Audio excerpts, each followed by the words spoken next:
खबर शामिल करते बहावलपुर की तहसील हासिलपुर से डॉक्टर तौकीर हुसैन की रिपोर्ट के मुताबिक पाकिस्तान तहरीक इंसाफ टिकट होल्डर तहरीक इंसाफ सैयद अली जैन बुखारी ने वजीर आज़म पाकिस्तान इमरान खान से इज़हार यकजहती के लिए वर्कर कन्वेंशन का इनेकाद किया, जिसमें तहरीक इंसाफ के मुकामी अहदेदारों समेत शहरियों की कसीर तादाद ने शिरकत की।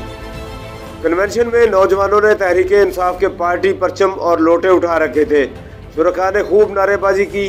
कन्वेंशन को कामयाब बनाने के लिए इलाका भर से लोगों ने भरपूर शिरकत की। वजीर आज़म पर इत्मीनान का इजहार करते हुए कारकुनान ने भरपूर शिरकत की, जबकि कारकुनान से खिताब करते हुए सैयद अली जैन बुखारी ने कहा, वजीर आज़म इमरान खान कौम के हकीकी मौसन और वतन अजीज़ के मेहमान हैं। उन्होंने अपनी सियासी बसीरत व कायदाना सलाहियतों से मुल्क को सलामती, तरक्की और अवामी खुशहाली की खातर मरबूत इकदाम उठाए, जिनका नतीजा है कि आज पाकिस्तान अवामी खुशहाली है और मुल्क तेज़ी से तरक्की कर रहा है। मगर बाज़ मुस्तरद शुदा अनासर वज़ीर आज़म इमरान खान को वज़ारत उज़्मा के ओहदे से हटाने की साजिशें कर रहे हैं, जिनकी हौसला शिकनी के लिए शानदार कन्वेंशन का इनेकाद किया गया।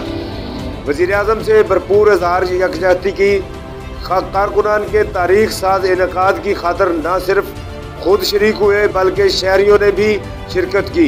कन्वेंशन के शुरका से खिताब चौधरी आसन ने कहा कि हम सियासी मुखालफिन को पैगाम देंगे कि हम वज़ीर आज़म इमरान खान के साथ चट्टान की तरह खड़े हैं। इस मौके पर सज्जाद हुसैन गाजी खनाना, तलहा अवैस, हाफिज गुफरान, यूथ सदर मोहम्मद अली भी मौजूद थे।